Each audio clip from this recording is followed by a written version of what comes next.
We are starting with carotid gland.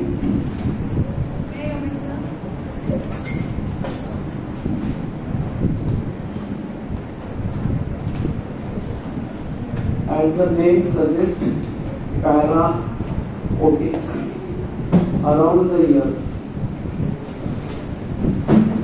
Around the ear. So this is the mandible. This is the mastoid process. And between the mandible and the mastoid process,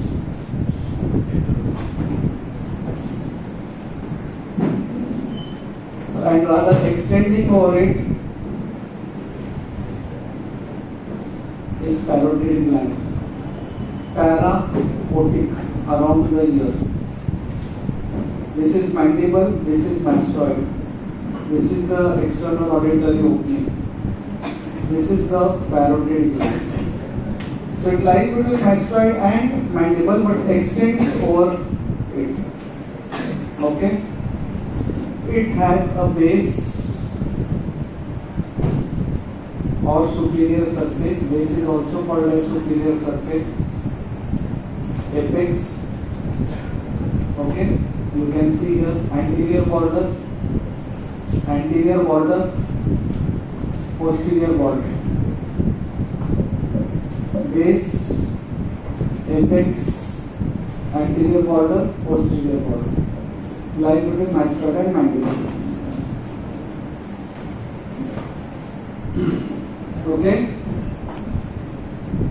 Now if I take a cross section at this level. Okay? If I take a cross section at this level. This cross section, I see mandible in the front. So this is mandible. Mastoid in behind. So this is mandible. This is mastoid. And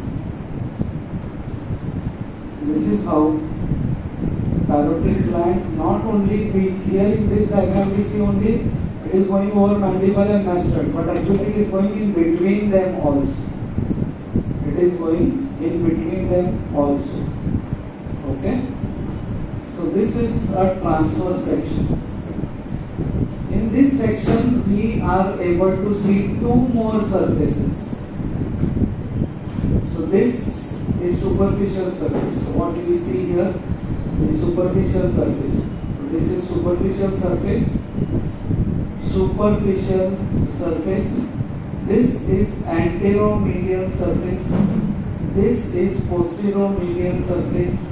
And this is medial border. This is anterior border. This is posterior border. With that, I'll again talk about the morphology of the carotid gland. It has a base which is above, apex which is below. It has three borders: anterior border, posterior border, and medial border. It has three surfaces: superficial surface, anteromedial surface, posteromedial. Anteromedial surface is behind the mandible. Posterior medial surface is ahead of the mastoid. Okay. Now let us see the relations. What are the various relations? This base is also called as superior surface sometimes. What is base related to? External occipital. External auditory meatus. External auditory meatus. Base is related to external auditory meatus. Apex is related to the cervical branch of the facial nerve. Even through the apex, the external carotid enters. Okay. Anterior border, all of you know by now, facial nerve comes here and divides into the carotid into 5 lines. So anterior border is related to the emerging nerves of the medial border is related to pharynx. Medial border is related to pharynx.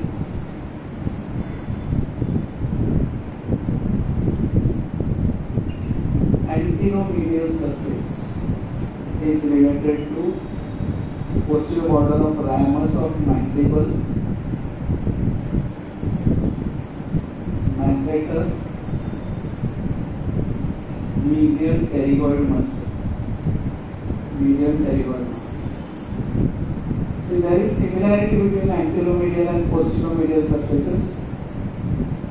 They are related to one bone and two muscles. So here it is mastoid.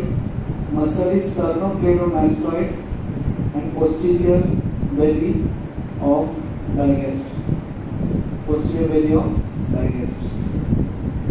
Posterior belly of digaster.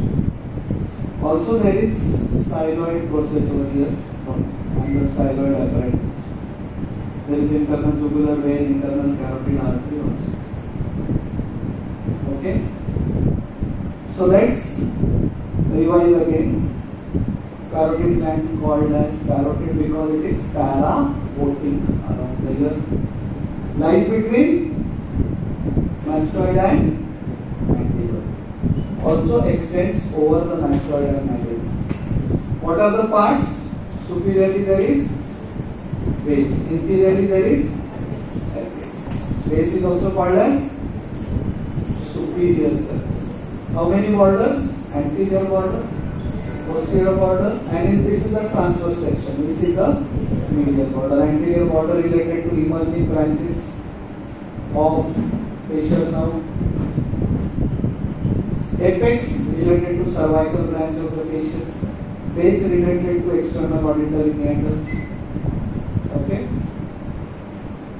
Superficial surface covered by skin. Superficial fascia and which layer of the deep cervical fascia?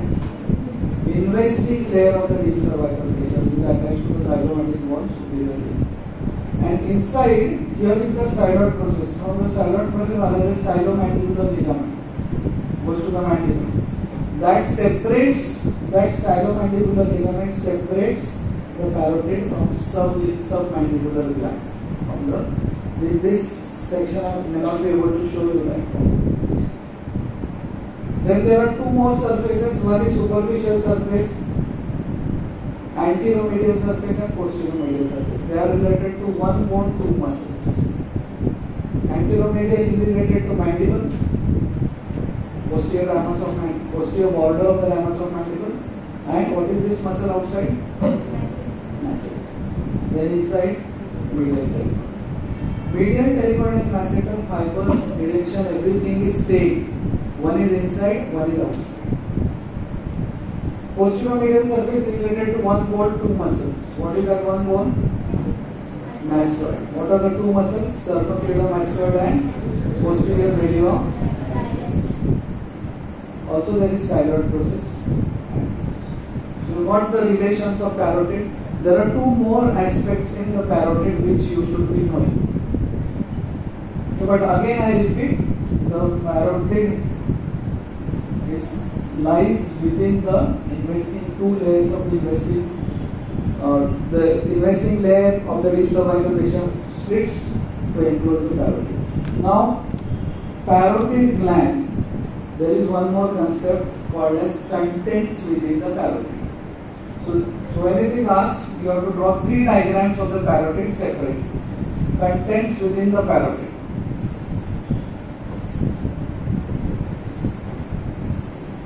You have to draw three diagrams. Again I am drawing a cross section. Superficial deep. What happens is, the most superficial structure is the facial nerve, which was like this. The next is retromandibular vein, and deepest structure is external carotid artery. There are three structures within the carotid gland. What is there? One, facial nerve. Two, retromandibular vein. Three, external carotid artery. You have to draw three separate diagrams for this. So facial nerve, draw this diagram. See see how you have to draw one up, one down, one horizontal, and then two lines in between. Okay, zygomatic branch, sorry, temporal branch, zygomatic branch, buccal branch, marginal mandibular branch, and cervical branch.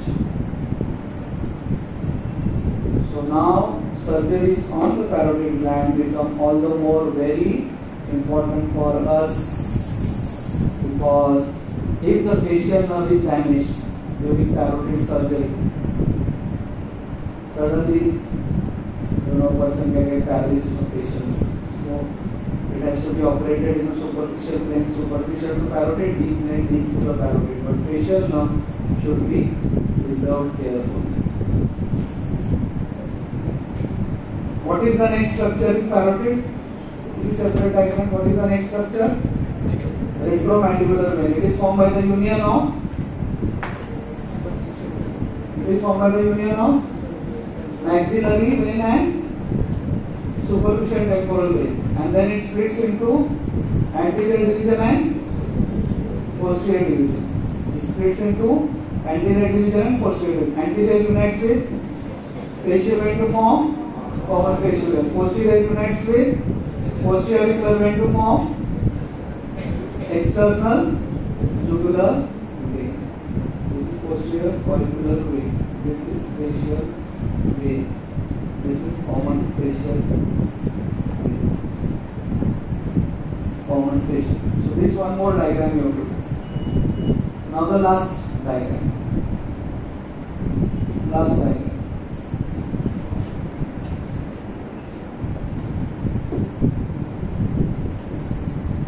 External carotid artery.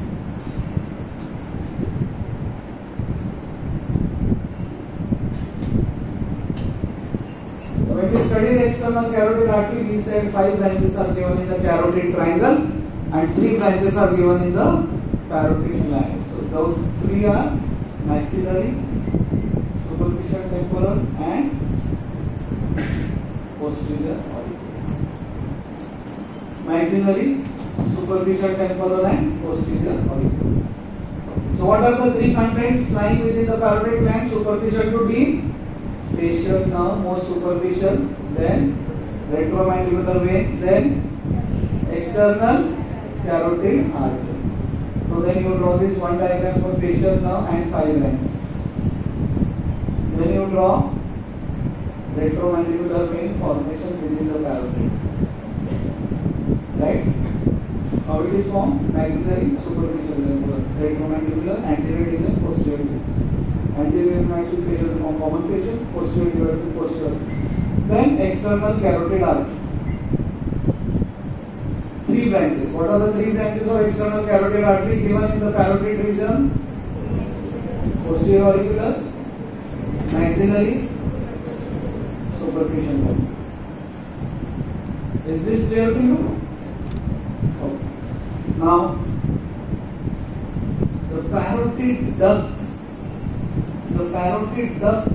arises actually anteriorly like this, pierces the buccinator and goes and opens near the second molar, upper second molar, both sides. Okay, where the parotid duct opens. Now the nerve supply of parotid. In the nerve supply, there are 3 things. 3 things in the nerve supply of any gland of head face neck. How is the parasympathetic? How is the sympathetic? And how is the sensory? These 3 things you have to write about nerve supply of any gland. Sensory is by auriculotemporal nerve. Sensory is by auriculotemporal nerve. Sympathetic. Sympathetic is via the sympathetic plexus. Sympathetic plexus. Sympathetic plexus around external carotid artery. By now you know that both the carotids, external carotid and internal carotid, carry the sympathetic plexus from the cervical part of the sympathetic chain. That's how sympathetics enter head face neck. Okay, even inside the brain. Even inside the brain, in the sense inside the cranial cavity. Okay, so sensory is from auriculotemporal. Sensory for sensation. Sympathetic from sympathetic plexus around external cavity. Now comes the thing, parasympathetic. ये आपका भी first experience है, तो जरा ध्यान से सुनो. You have to track the fibers right from the brainstem to carotid gland. So these fibers start from superior salivary nucleus. Superior salivary nucleus, which is there in the pons.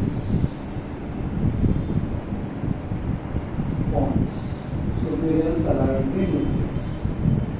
From there they enter nervous intermediates. What is nervous intermediates? You will be studying in the next part that facial nerve has two roots, motor root and nervous intermediate. They unite to form facial. Okay, so ultimately nervous, इतना nervous मत हो जाओ यार आप लोग. Nervous intermediate से fibers कहाँ जाएंगे? Facial और sorry. I'm sorry.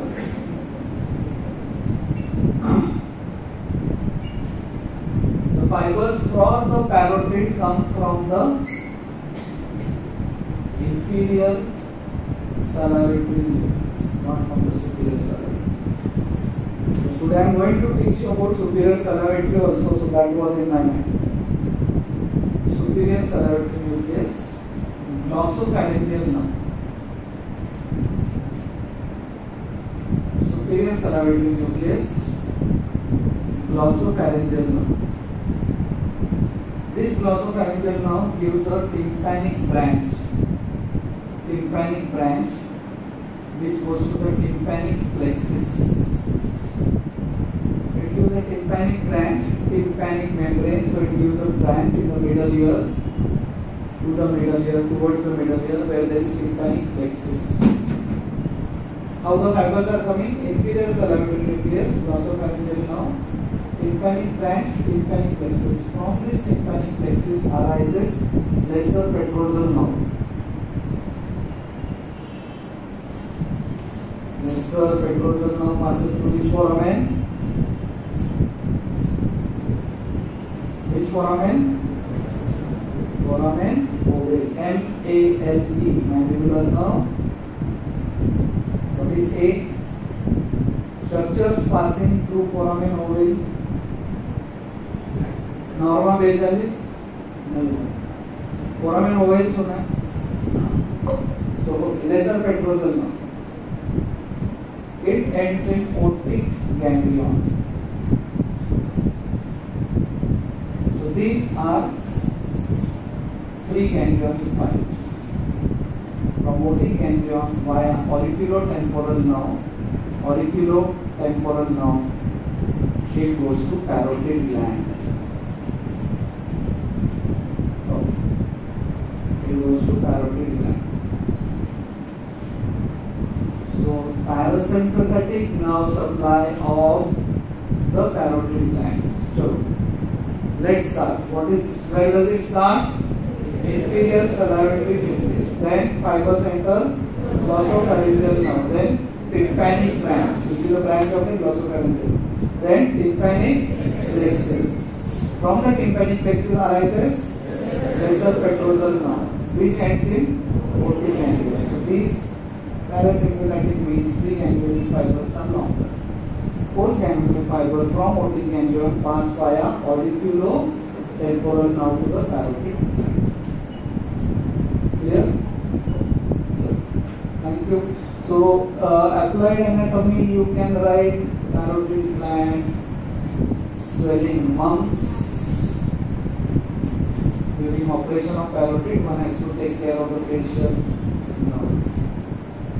Okay, one has to take care that facial nerve is not damaged. With that, we complete the topic on parotid.